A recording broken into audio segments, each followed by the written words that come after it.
Hola, hola. Hola, buenas tardes. Buenas tardes. Hola, Paulina. Hola, ¿cómo están? Bien, ¿y tú? Hola, Charlotte. Hola, Pablo. Hola, Paulina.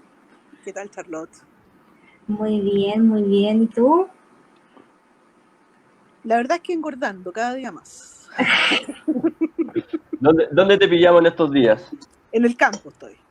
Ah, qué rico. En el campo estoy ahora. Me vine del centro de Santiago para Perfecto. evitar el nivel de contagio, en verdad. Muy bien. Excelente forma de prevención. Bueno, hoy día les queremos dar la bienvenida a Paulina, a Charlotte y a todos los oyentes, porque vamos a hablar del tema violencia y discriminación hacia las personas con discapacidad. Y en estos momentos tenemos de invitada especial a Paulina. Primero quisiéramos comentarles dos casos que para nosotros, con Charlotte y a mí, nos parecen que ejemplifican muy bien la temática de violencia y discriminación. No sé si se acuerdan que en el programa pasado hablamos de la necesidad de que se agilizara y aprobasen los cupos reservados para las candidaturas para las personas con discapacidad.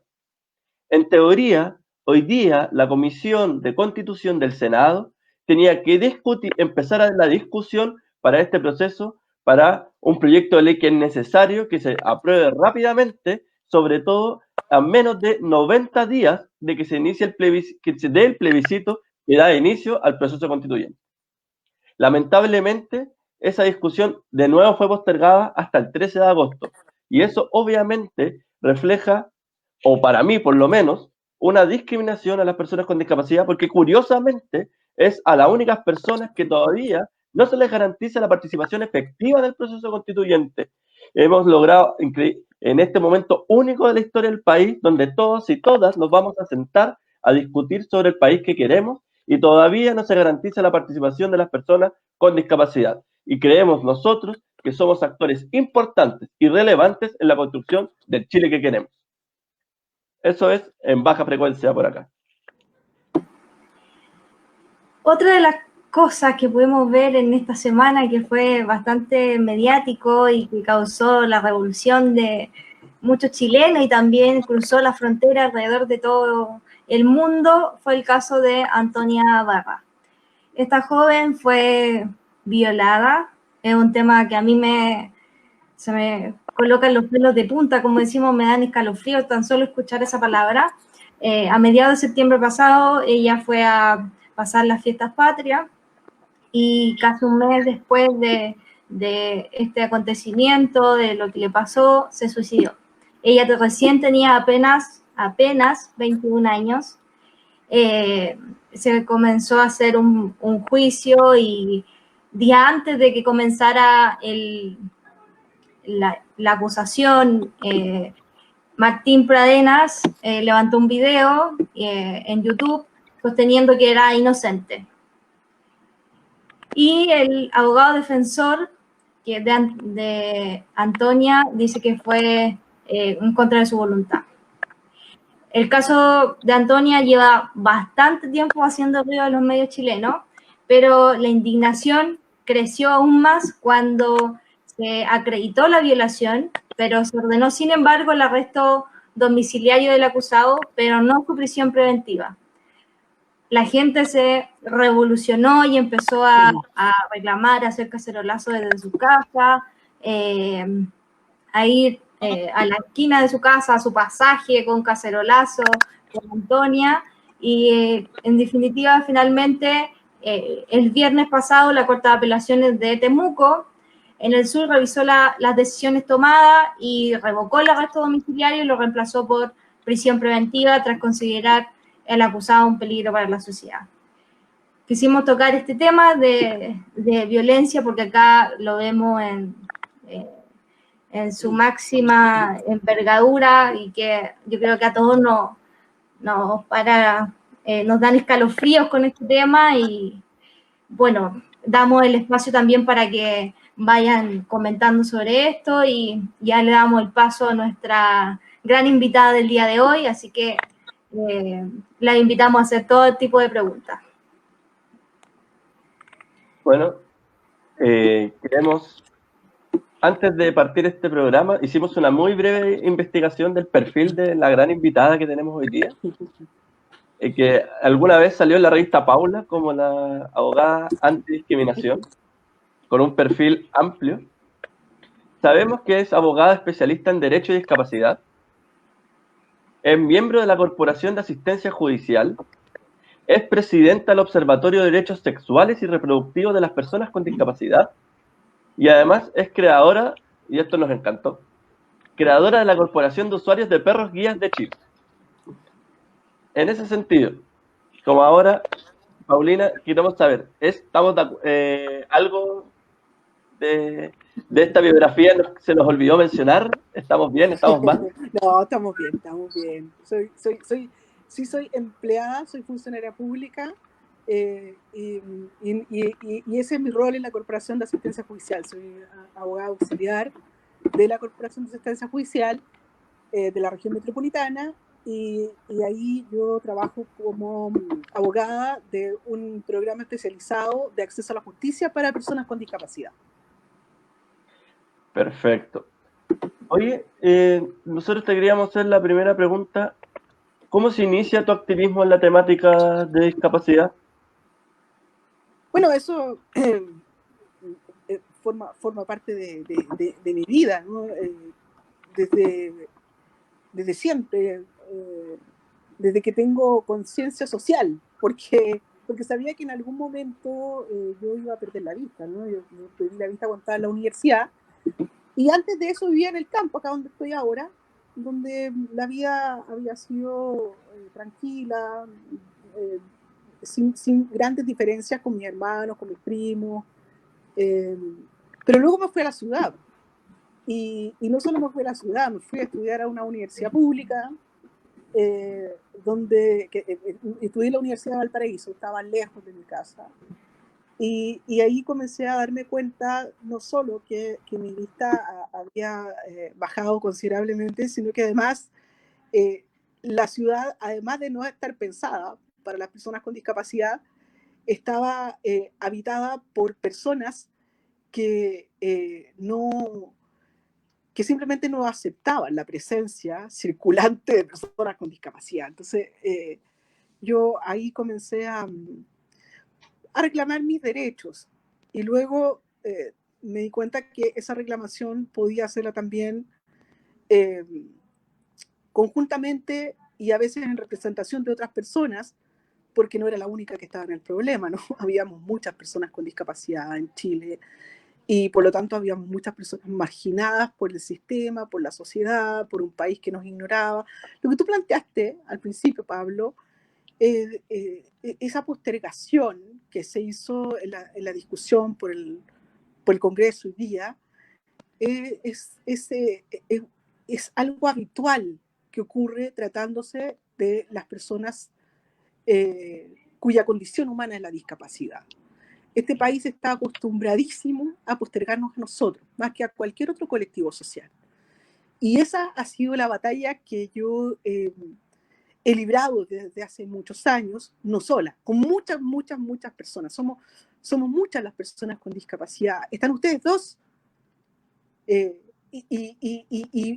viendo este programa hay muchas otras personas con discapacidad. Y no viendo este programa también hay muchas otras personas con discapacidad que están trabajando por abrir espacios para nosotros, porque entendemos que los espacios no solo los abrimos para nosotros, abrimos la mente de una sociedad que sigue siendo enferma en la medida que rechace a parte de sus miembros. Y nosotros somos miembros rechazados de la sociedad. Y ese rechazo es el que acaba la postergación. Y la postergación es discriminación, indudablemente. Y no es cualquier discriminación, es una discriminación absolutamente violenta. Basta hacer ejercicio simple nomás. ¿Ah? Cuando nosotros llegamos a cualquier parte y nos ponen mala cara, los que pueden ver que les ponen mala cara, claro, yo no me doy cuenta, así que yo me siento súper acogida en todas partes, pero el que ponen mala cara, inmediatamente se siente postergado. Y eso genera un dolor grande en el alma. Y es ese dolor el que la sociedad chilena, tan discriminadora como es, no logra percibir. Que la discriminación genera un dolor en el alma de las personas. Hacemos daño cuando discriminamos, cuando postergamos, cuando violentamos. Así es que esto es una historia desde hace mucho tiempo y ya forma parte de mi vida. Es así. La persona que me ame me tiene que amar así. Muchas gracias, Paulina. Cuéntanos ahora, para las personas que no lo sepan, de qué se trata la corporación en la cual tú trabajas y cómo es hablar de los derechos sexuales y reproductivos. Ya, esa es una ONG. El propósito inicial de este organismo es promover los derechos sexuales y reproductivos de las personas con discapacidad, que dentro de todo el abanico de derechos, que es necesario precisarlo, las personas con discapacidad tenemos exactamente los mismos derechos que tienen todas las demás personas. Lo que ocurre es que en el caso nuestro se nos respetan menos y las más de las veces se nos ignoran esos derechos. Y dentro de ese abanico grande de derechos están los sexuales y reproductivos, y considerando que nosotros somos un segmento de la población postergado, rechazado, infantilizado por raigambres culturales, entonces son derechos derechamente negados, y lo que es más grave, en Chile son derechos castrados. Y son castrados incluso por el Estado. Porque Chile es uno de los países donde, de manera arcaica, todavía se practica la esterilización forzada de personas con discapacidad. Eso es un acto de barbarie que se comete en un país OCDE. Entonces, el propósito de esta organización es promover el respeto y el ejercicio de estos derechos, porque lamentablemente hay muchas personas con discapacidad que, en razón de este aplastamiento social, consideran que no tienen no tienen ese legítimo derecho, y se postergan y tienen, siendo adultos, tienen relaciones sexuales escondidas. Tener un embarazo significa un problema grave, no solamente para la mujer con discapacidad que está embarazada, para el hombre con discapacidad que engendra un hijo, sino también para la familia y para el entorno comunitario. Es un problema. ¿Cómo es posible que en un país donde el discurso más potente es el pro vida, y resulta que tenemos un segmento importante de la población para el cual traer un hijo al mundo es un problema? Son dicotomías de una sociedad que no logra acomodarse a los nuevos tiempos, lamentablemente. Entonces, ese es el propósito esencial de esta ONG. Oye, ¿sabes qué, Paulina? Has dado, o sea, gracias de partida por esta charla. Yo creo que ya en estos 6 minutos ya estamos tirando luces brillantes, sin falsas adulaciones, porque es impresionante que la sexualidad en las personas con discapacidad es un tema tabú, olvidado. Somos, me refiero a, me incluyo en ese grupo, como personas que no tienen sexo, no hay sexualidad en ellos, son como casi unos monitos caricaturescos, y es impresionante que eso también afecta en la construcción de identidad, en la construcción de las relaciones con los demás, el no entender, por ejemplo, del placer. Es como que yo creo que igual es un tema, como bien tú dices, todavía se sigue castrando a mucha población por este tema.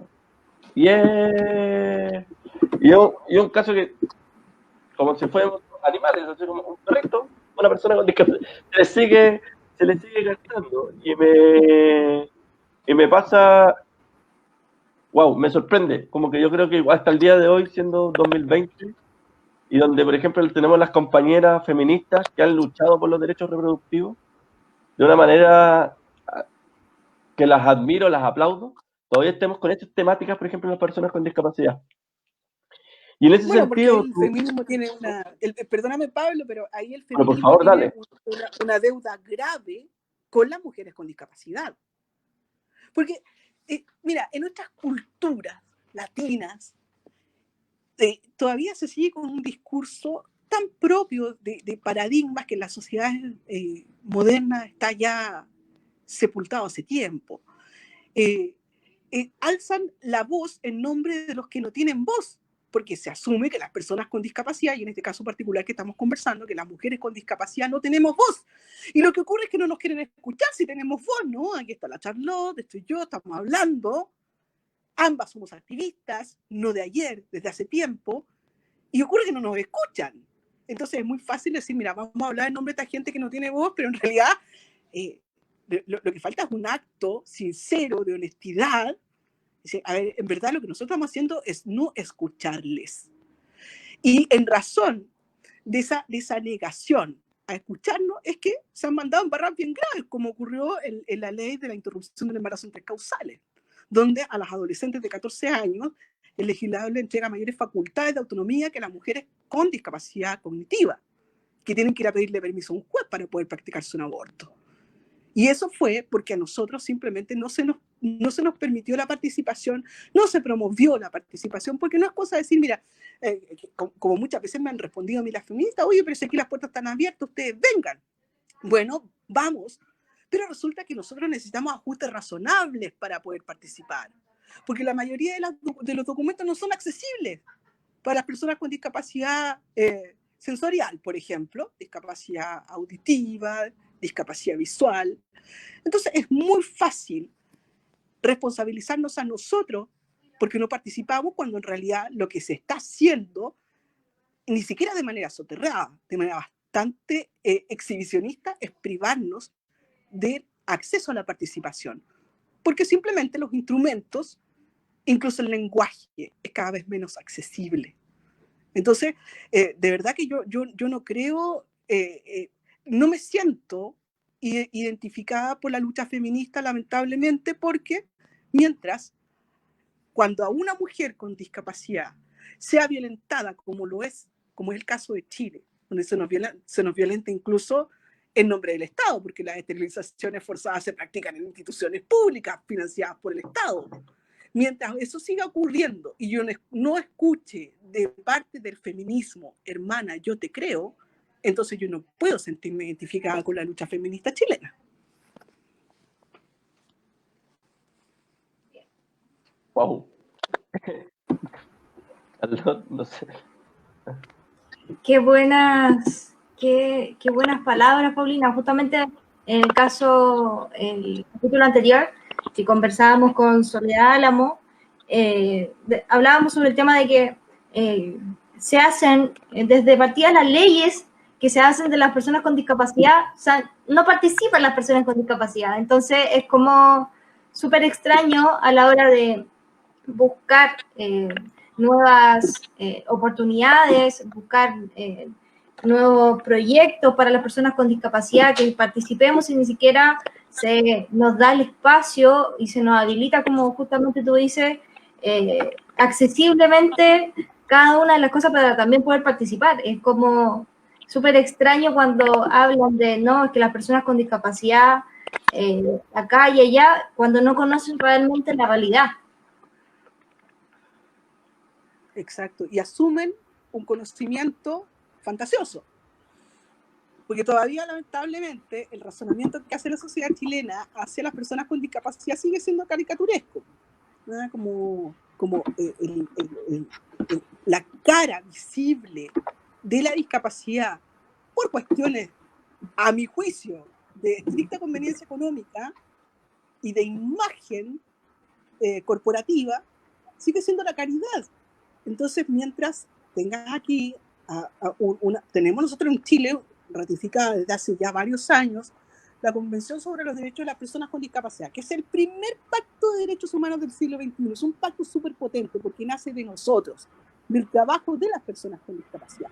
Chile lo ratifica, promulga una ley comprometida con el Concierto Internacional de Naciones, pero ocurre que esa ley y esa convención no se condicen con el comportamiento de la sociedad chilena hacia nosotros. Por lo tanto, aquí, para que podamos trabajar en serio con un concepto honesto de inclusión, se precisa de manera indispensable una fuerte promoción de derechos, porque nosotros somos un colectivo humano al que la sociedad está acostumbrado a mirar con otros ojos, con unos ojos tristes.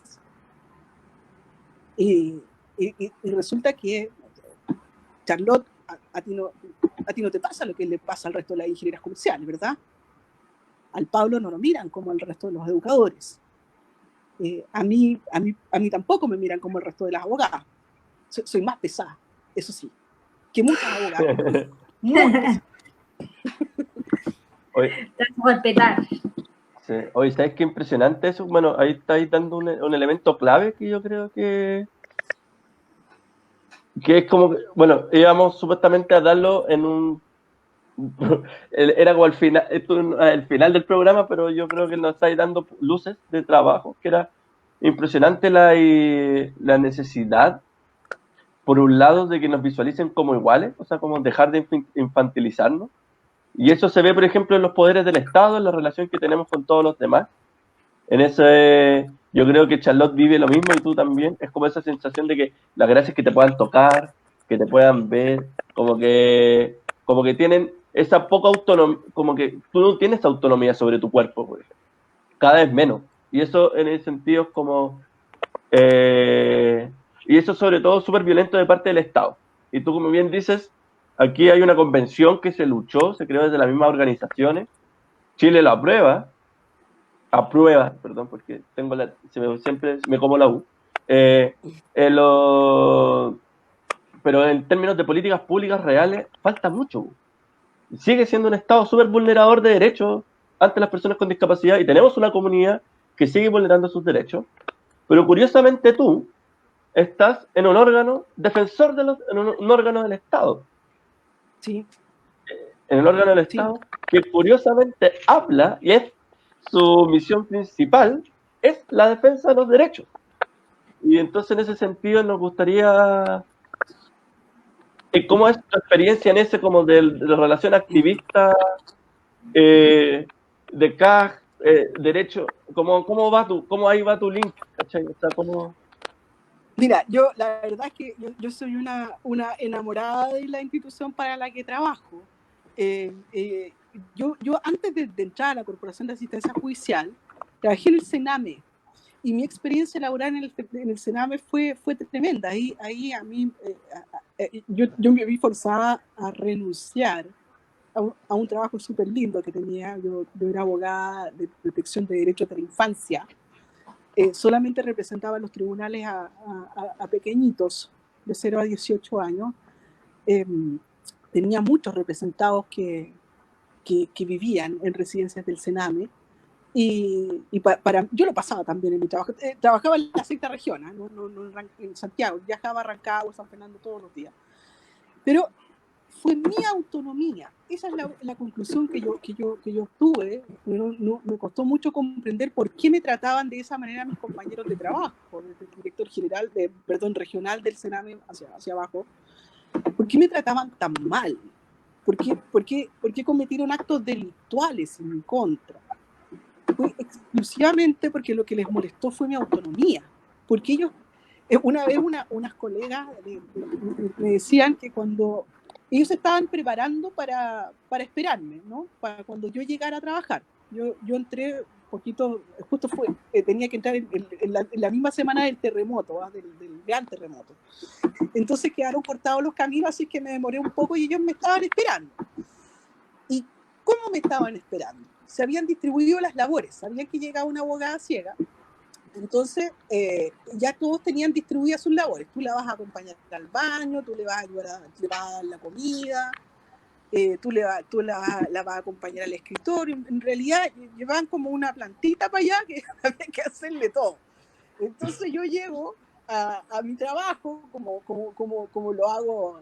Yo trabajaba ya desde hace rato, había tramitado en distintas regiones, tenía mi estudio particular asociado con otros colegas, entonces encontré muy raro eso, y pasó, quedaron muy decepcionados porque no pudieron cumplir esa expectativa, pero en lugar de decir, oye, en realidad nos llega una compañera, no un cacho, entonces vamos, démosle todos juntos, trabajemos en equipo.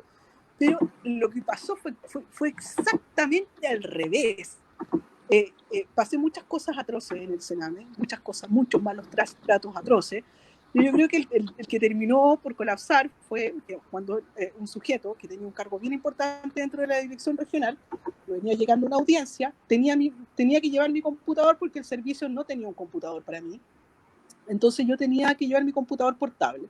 Entonces llegué de una audiencia en San Fernando que está a unos 45 minutos de Rancagua y dejé mi computador, lo encendí, lo dejé en el escritorio y me fui a fumar un cigarro al patio. Cuando volví, mi computador no funcionaba y empecé a tocarlo y tenía un clip enterrado en uno de los puertos USB. Por lo tanto, me quemaron el computador intencionalmente.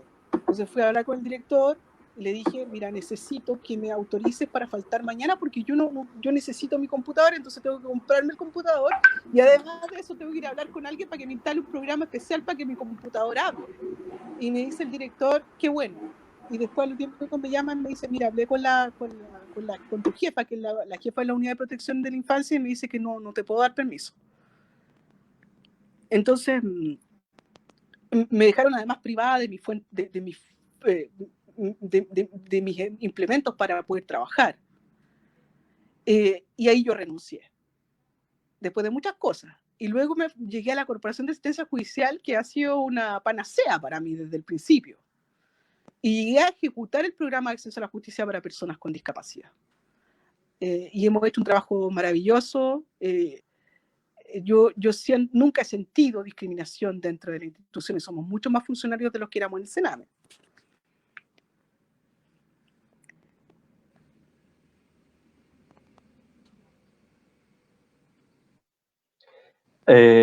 Wow. Gracias por tu... Mira, ¿sabes qué? Aquí Cecilia Celes Oyarzún nos comenta lo siguiente, que ella desde Melipilla, de la Red Comunal de Discapacidad, saluda a Charlotte y a Pablo, gracias por el saludo, y en especial a ti, Paulina Bravo, que eres una gran profesional, mujer guerrera y generosa, y que dicen que tienen el gusto de conocerte y siempre con buena disposición para apoyarnos con sus conocimientos en varias charlas dadas en nuestra comuna, y te mandan un abrazo. Me encanta mirar mi Ya. Mira, y en ese sentido, te están preguntando Daniela Alejandra, ¿cómo debería tomar la sociedad conciencia del tema más allá de la función del Estado? Bueno, yo pienso que cuando una sociedad se hace consciente, el Estado necesariamente se hace también consciente, ¿no? Hemos visto ahora lo que ha pasado con el 10%, ¿no? Que hace un año era imposible y ahora resulta que se podía, ¿no? Entonces cuando la sociedad, y eso no se le ocurrió al Estado, eso fue una fuerza social que lo catapultó. Entonces cuando la sociedad se hace consciente, primero, de que somos todos distintos, pero iguales en dignidad y derechos, y por lo tanto yo no puedo rechazar a una persona por su condición humana, cualquiera que sea. Además que en una sola persona pueden reunirse muchas condiciones humanas, ¿no? El hecho ya de ser mujer, con discapacidad, podría ser transexual, lesbiana, podría formar parte de un pueblo originario. Entonces, en un solo cuerpo humano pueden reunirse muchas condiciones humanas. Y parece cavernario hoy día rechazar condiciones humanas. Entonces, si nosotros aceptamos eso, que somos maravillosamente distintos en cuerpo y alma, pero iguales en dignidad y derechos, entonces vamos a forzar a este estado cavernario para que se transforme también un poco y diga, oye, y perdónenme, por favor, ustedes conductores, necesariamente el Estado decir, ¿sabéis qué? La estamos cagando, vamos a tener que cambiar porque tenemos 18 millones de personas que nos están diciendo una cosa tan distinta a la que nosotros pensamos, entonces vamos a tener que promover políticas públicas, cambios culturales.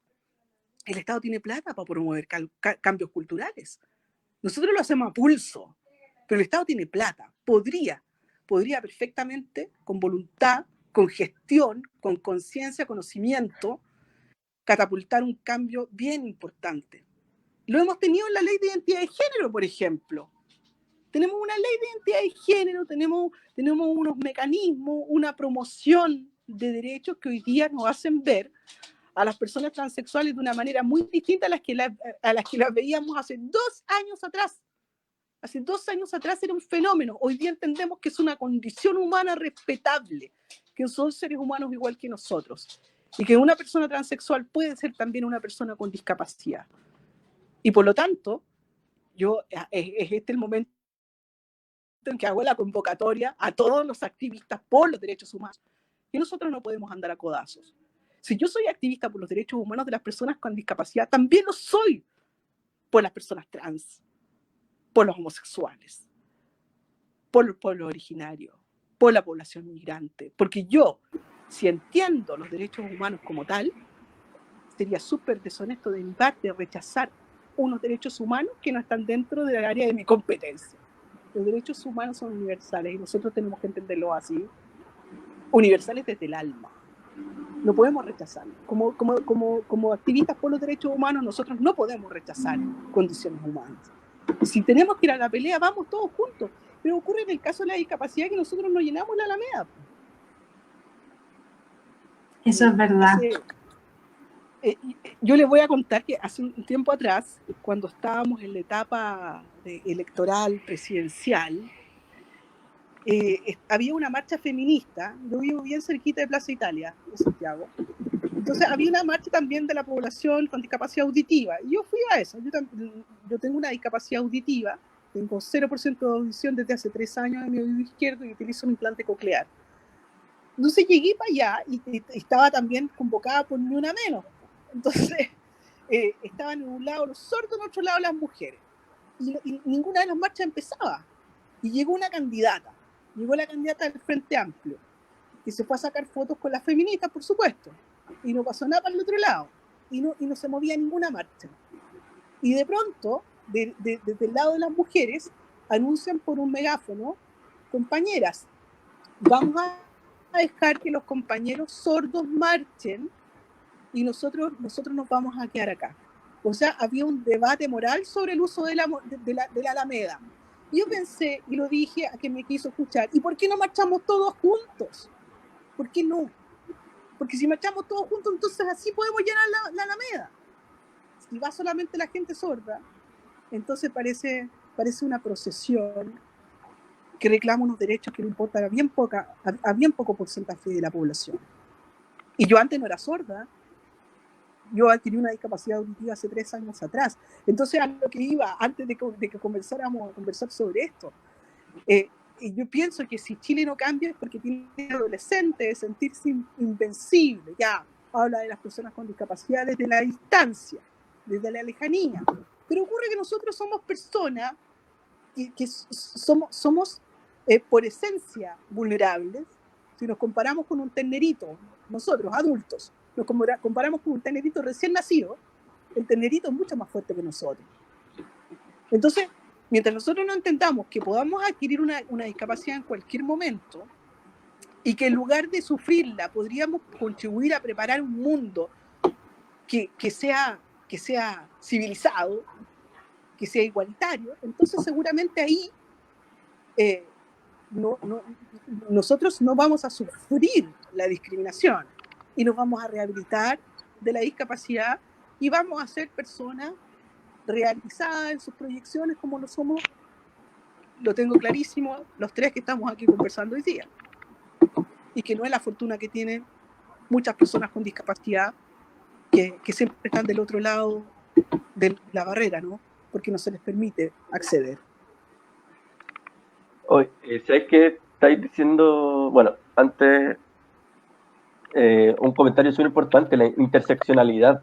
O sea, yo creo que es súper una cosa que hemos ido conversando con Charlotte y con otras personas, por ejemplo, con otros amigos o compañeras y compañeras de causa, que yo estoy en otras organizaciones, que hacemos como el cruce de discapacidad, feminismo, por ejemplo, cuidado de cuidadores, discapacidad, constitución, exclusión de derechos, discapacidad, educación, discriminación en los procesos de enseñanza. Entonces, como que tú das el clavo en esto, la importancia de empezar a articularnos y hacer intersección entre las personas o derechos sexuales, de discapacidad y feminismo, ir articulando entre la diversidad de personas para hacer esta construcción de un cambio colectivo de sistema, de sociedad. Porque al final hay una sociedad que nos afecta entre todos.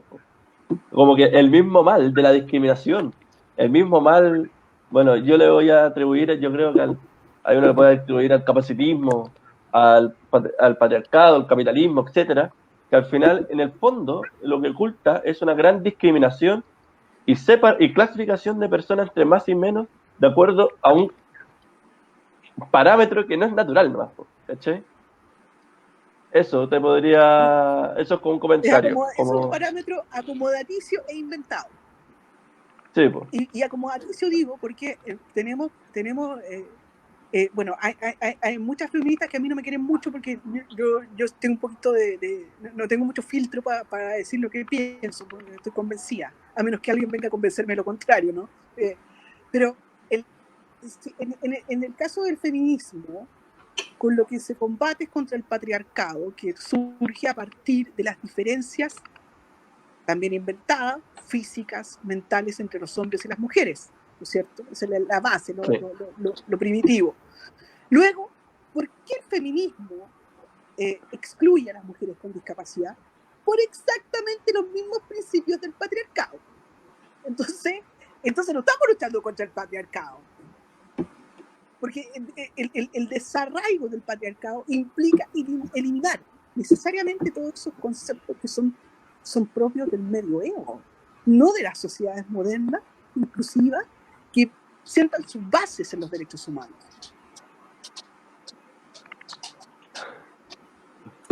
Por acá, Pauli, te dicen, Rafa Digui, qué mujer más potente. Tiene una fan por acá. La adoro, la Rafita Digui, la amor. Ella por acá dice que te ama. Te dice que muchas gracias por visibilizar los derechos humanos universales desde la identidad de las personas que no nos permiten ver, no nos permiten ser. Y por acá te tienen una consulta con respecto a Manola Pérez. Dice, ¿qué antecedentes maneja ella en temáticas de discapacidad y feminismo en otros países? ¿Cómo se ha posicionado de manera estatal y social el cruce de estos dos temas internacionalmente? Bueno, las mujeres feministas con discapacidad, por lo menos a nivel latinoamericano, hacemos más o menos la misma reclamación. Yo me voy a situar aquí en la región, para que no nos vayamos tan lejos, porque Europa es un cuento distinto, ¿no? Y ahí la participación, el empoderamiento, la rehabilitación, son otros términos. Los estados ahí son los que financian, los estados son los que promueven. Pero acá, en la región nuestra, las mujeres feministas con discapacidad reclamamos lo mismo, porque es la marginación exhibicionista soterrada que se hace de nuestra participación, ¿no? Nos excluyen porque consideran que nosotros somos como sus hermanas menores. Entonces, la verdad es que formamos, así como existe Odisex Chile, existe también Odisex Perú, que las compañeras están siempre haciendo reclamaciones muy similares a las que se hacen acá en Chile por parte nuestra. Y esto es una cuestión estrictamente cultural, porque bastaría con que las feministas dijeran, a ver si son mujeres, igual que nosotras. Entonces, bueno, sentémonos a la mesa y mira, con todas estas otras chicas llenamos más la Alameda, hacemos más fuerza y tenemos un discurso más coherente, porque nosotros no podemos ser feministas perpetuando principios patriarcales. Eso es lo más antagónico que hay y, por supuesto, que le resta credibilidad al discurso.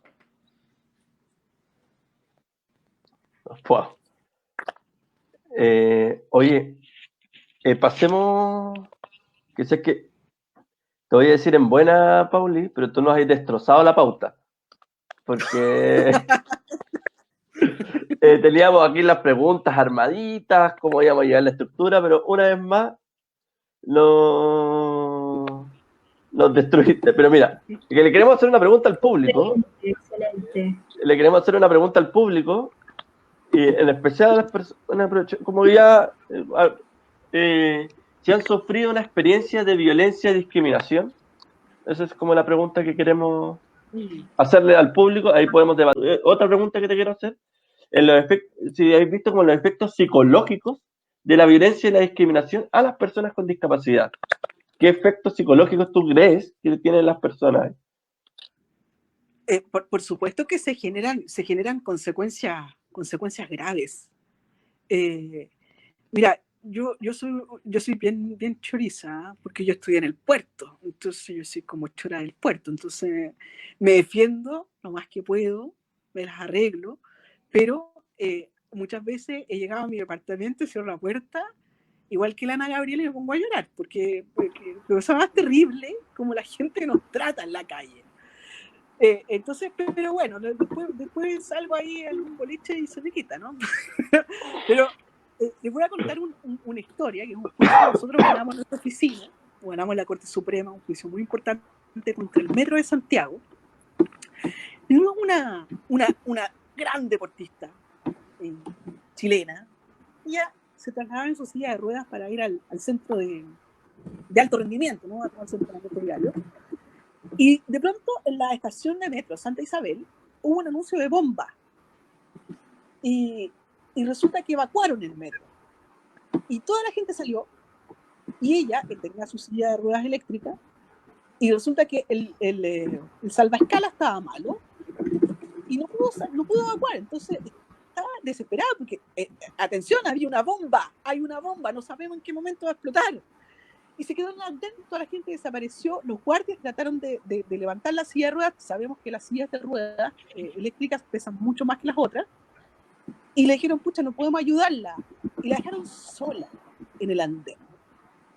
Y vino el bote a desactivar el artefacto, qué sé yo, se demoró 1 hora y media el procedimiento, y ella tuvo que presenciarlo a metros de ese artefacto que pudo haber reventado, con todas las consecuencias que le hubiese agarrado a ella, a su familia, a este país, por su desidia. Y bueno, nosotros ahora estamos en un juicio indemnizatorio, por supuesto. Ganamos el juicio contra el metro, que fue declarado discriminador por los tribunales chilenos, porque el metro exhibió como protocolo, su protocolo de emergencia, entregándole, decía ellos expresamente, ¿no? Cuando hay una emergencia son los pasajeros los que tienen que encargarse de los pasajeros que no puedan salvarse solos. Entonces, a ver, ese no es ningún protocolo, porque eso es una estupidez. Es como, sálvate quien pueda. Es una respuesta del Chavo del 8, realmente, no es un gerente de un metro. Entonces, de verdad que es muy grave. Imagínate como una persona que estuvo 1 hora y media a metros de un artefacto que podría haber explotado en su cara. Estuvo 1 hora y media pensando que se podía morir, mientras que todos los morir porque no pudo subir una escalera. Entonces, de verdad que las consecuencias son muy graves. Cuando en los colegios, nosotros tenemos muchas causas de niños con discapacidad que son rechazados en los colegios, niños Asperger, que tienen un comportamiento distinto a los otros niños. Un chiquitito de 7 años ir al baño por 5ª vez.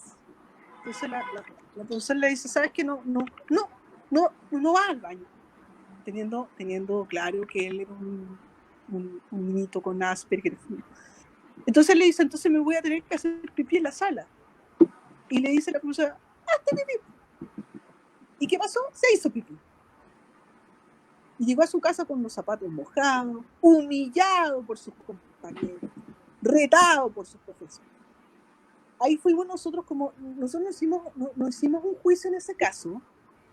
Lo que hicimos con mi colega, Daniel Villarroel, que trabaja conmigo, fuimos al colegio. Tuvimos una charla con los profesores y con el cuerpo directivo del colegio. Y les contamos de qué se trata esto. En el fondo les fuimos a hablar de las leyes, pero también les fuimos a decir que ese chiquitito es igual que los otros niños.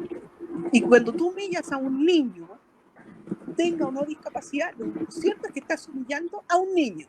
Y un adulto no debe humillar a un niño,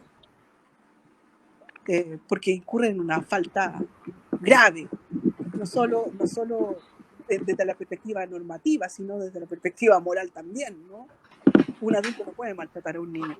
Y ahí las cosas cambiaron, ¿no? Cambiaron.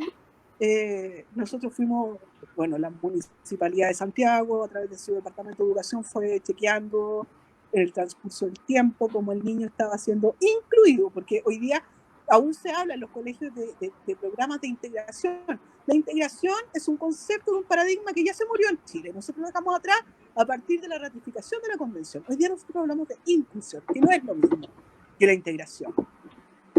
Entonces, también hacemos ese trabajo nosotros en la oficina, y a veces, muchas felices veces, no es necesario que lleguemos a un juicio.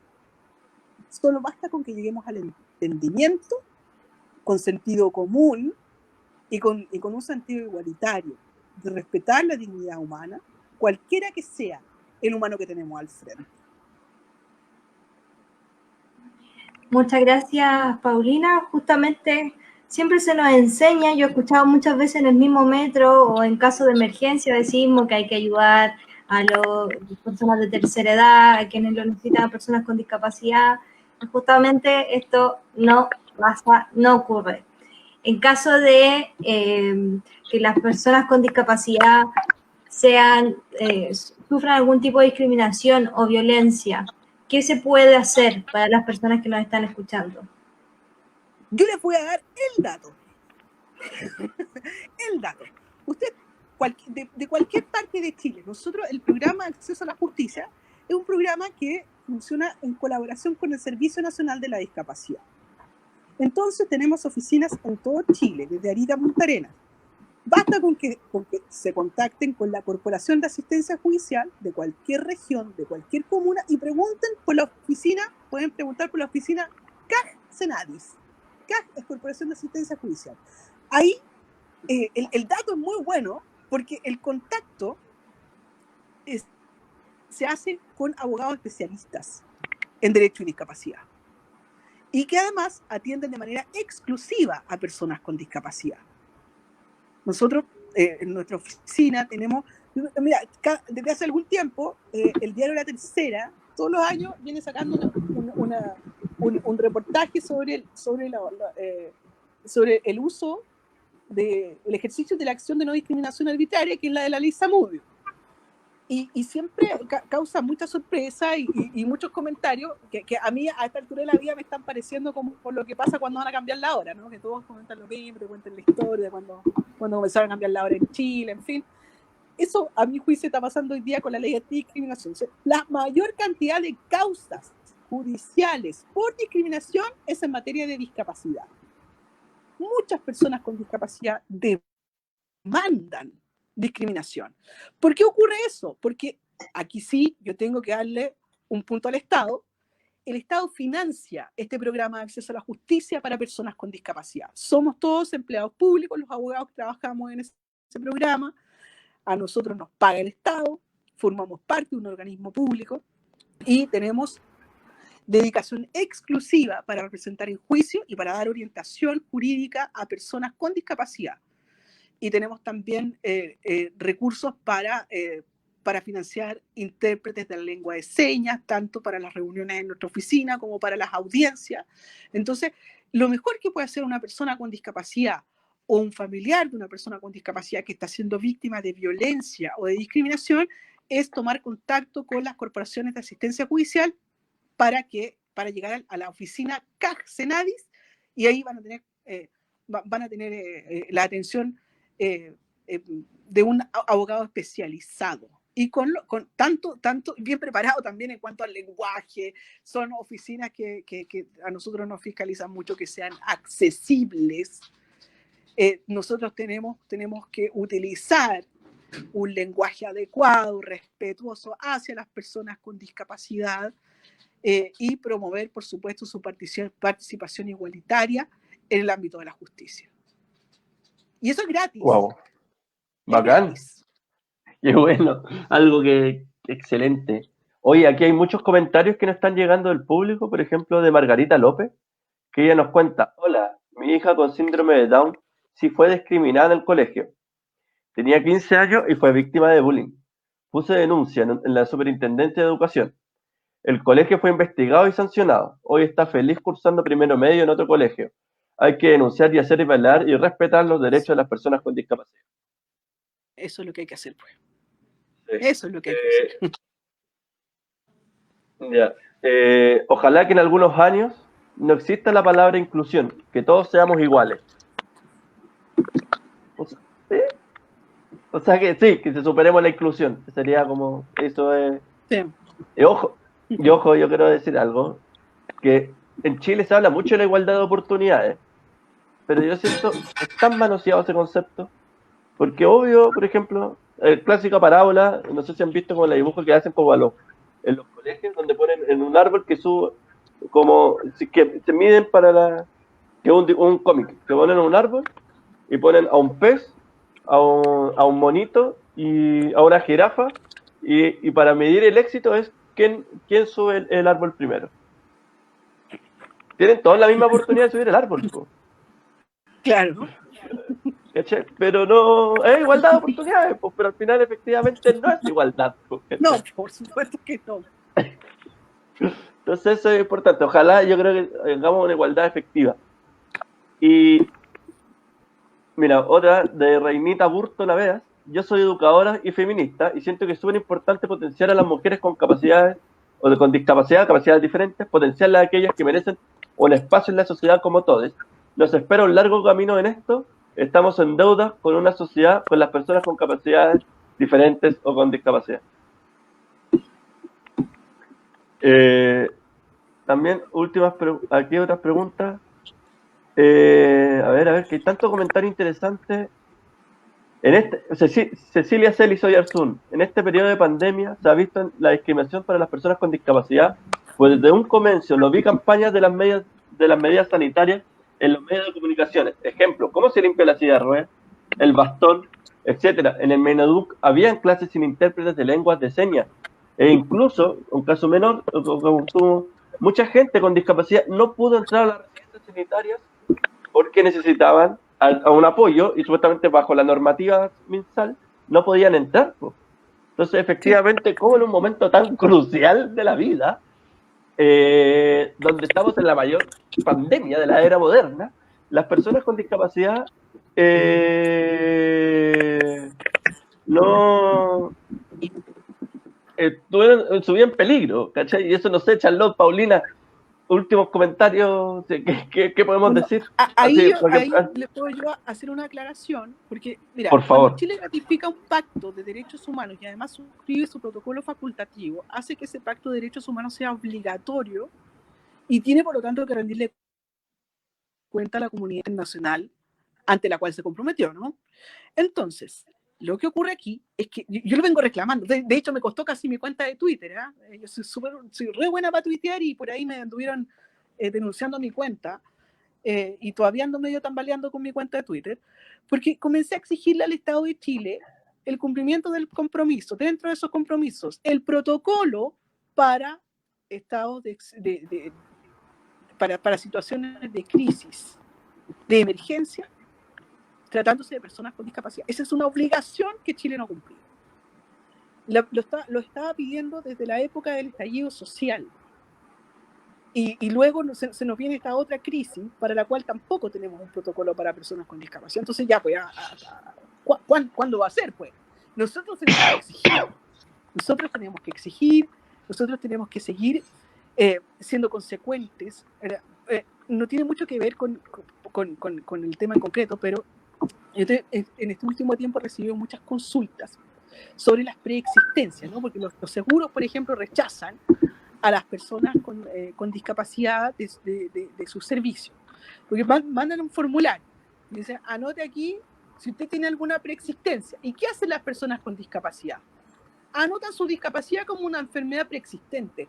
¡Ey! La discapacidad no es una enfermedad, es una condición humana. Entonces, mientras nosotros le sigamos dando al piste, si nosotros no reconocemos que esta es nuestra condición humana Y seguimos dándole trato de la enfermedad, que incluso la propia ley, la que se conoce como ley Zamudio, distingue. Yo lo entiendo que distingue, ¿no? Igual ahí hay una discusión, pareciera que las hace sinónimo. Pero yo en los tribunales insisto en que hay que hacer la existencia, nomás que no es lo mismo. La convención lo distingue. Entonces nosotros tenemos que comenzar a distinguirlo y no podemos seguir perpetuando un paradigma que nos costó tanto erradicar, que es el paradigma médico rehabilitador. La discapacidad es una condición humana, por lo tanto, nadie a nosotros puede excluirnos por considerar que nosotros tenemos una enfermedad, sin perjuicio que las personas que tienen alguna enfermedad son igualmente dignas y tienen también derecho igualitario a la participación. Pero son dos cosas distintas. La enfermedad y la discapacidad son dos cosas distintas y nosotros tenemos que entenderlo así. Pero somos nosotros los que tenemos que ponerle el cascabel al gato, ¿no? Cuando nos preguntan, ¿usted tiene alguna invalidez? No, pues yo no soy inválida. Yo no soy minusválida. ¿Usted tiene alguna incapacidad? No, pues yo no tengo ninguna incapacidad. Yo soy una persona con discapacidad. Y una persona con discapacidad no es ni incapaz, ni inválida, ni minusválida. Entonces, si yo sigo respondiendo que sí, entonces sigo perpetuando un paradigma que nos costó erradicar y unas costumbres que están muy arraigadas en la sociedad chilena y que la hacen ser tan discriminadora y tan alejada de ser un pueblo digno todavía. Muchas gracias, Paulina, por tus comentarios. Ya estamos cerrando. Yo creo que tendríamos horas para seguir conversando de este tema.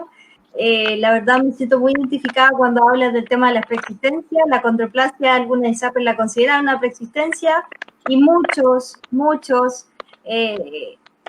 adultos que se han querido cambiar desde el sistema público al privado han tenido este rechazo y también lo pudimos ver con el síndrome de Down, que hace unos días efectivamente se eliminó esto, que era como en la declaración de salud, que en el punto número 11, también con el autismo. Entonces yo creo que algo que a todos nos toca seguir trabajando y empoderándonos desde las mismas personas con discapacidad, nuestras personas que están alrededor, nuestros familiares, para promover esta cultura de respeto hacia todos y que todos tengamos los mismos derechos y la igualdad de condiciones, creo yo. Y que, por ejemplo,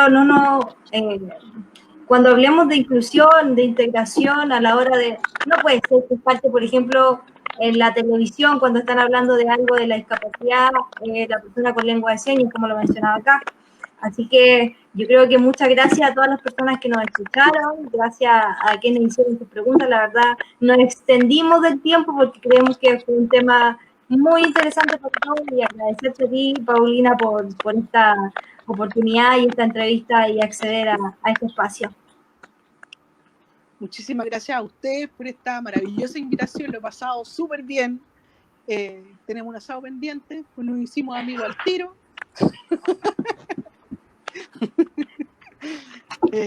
Y bueno, aquí estoy, ¿no? Si ustedes me buscan, la gente que nos está escuchando sabe, algunos que me conocen por ahí, si me encuentran por las redes sociales, pregunten nomás. Esta abogada no cobra por la consulta, así que pregunten. No cobro siempre cuando se trata de discapacidad. Si no se trata de discapacidad, pego el medio palo. Así que pregúnteme gratis sobre discapacidad. Perfecto. Bueno, gracias Paulina, gracias Charlotte, gracias a las personas que nos están viendo. Simplemente seguir en esta, como dice Margarita López, gracias por educar, promover y difundir el tema de la discapacidad. Y nada, baja frecuencia sigue en difusión, sigue andando. Nos veremos otro programa con esta clara misión de que es, por un lado, seguir conversando los temas de siempre desde la discapacidad, pero desde la talla baja. Y lo otro es un llamado, y esto, discúlpame que un llamado a seguir exigiendo nuestra voz. Y prontamente se viene el lanzamiento o ya está, pero oficialmente de Voz Propia, una plataforma que tiene como objetivo generar y promover la participación política y social de las personas con discapacidad en el proceso constituyente. Nada, pues chiquillas, chiquillos, esto fue Baja Frecuencia. Un gusto haberlas visto. Chao, hasta luego. Usted me candidato. Chao, Chao, gracias. Está bien. Distrito.